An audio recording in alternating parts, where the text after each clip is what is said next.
નવી થયેલી કોઈ આરંભી નથી. ઋષિ પરંપરાએ કરેલું સંશોધન, કરેલા પ્રયોગો અને તેને દુનિયાની સમક્ષ કોઈ પણ રોયલ્ટી સિવાય, કોઈ પણ પેટર્ન સિવાય ભારત વર્ષે દુનિયાને આ ભેટ તરીકે આપી અને દેશના પ્રધાનમંત્રી માન્ય શ્રી નરેન્દ્રભાઈ મોદી સાહેબ, જેમણે 21 જૂન 2014માં જે યુનાઇટેડ નેશનની અંદર પ્રપોઝલ મૂકી હતી, તેને દુનિયાએ સ્વીકારી અને આજે સીમાઓથી ઉપર ઉઠીને જે માનવતા છે ત્યાં તે યોગ પહોંચ્યો છે.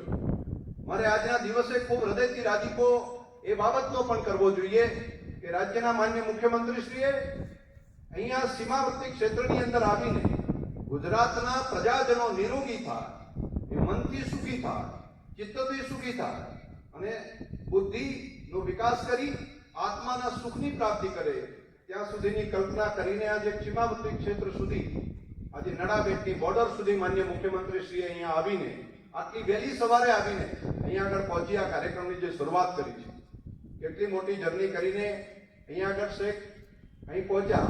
લગભગ 2:30 વાગે જાગ્યા હશે. મીડિયાના મિત્રો પણ ઘણી વખત રાધનપુર રોકાયા હશે તો ત્યાંથી 2:30 વાગે 2 વાગ્યાથી જાગીને અહીં આવ્યા. એ જ રીતે માન્ય મુખ્યમંત્રીશ્રી પણ આ જ પ્રમાણે 2:30 વાગે જાગીને છે કે અહીંયા સુધી આજે પહોંચ્યા, સમયસર પહોંચ્યા છે. ત્યારે એમને પણ આપણે બધા આભાર માનીએ, ધન્યવાદ કરીએ અને તમામ નગરજનો જે અહીંયા આગળ જોડાયા છે, જે પ્રજાજનો જોડાયા એ તમામ પ્રજાજનોને પણ આજના દિવસે ખૂબ શુભકામનાઓ.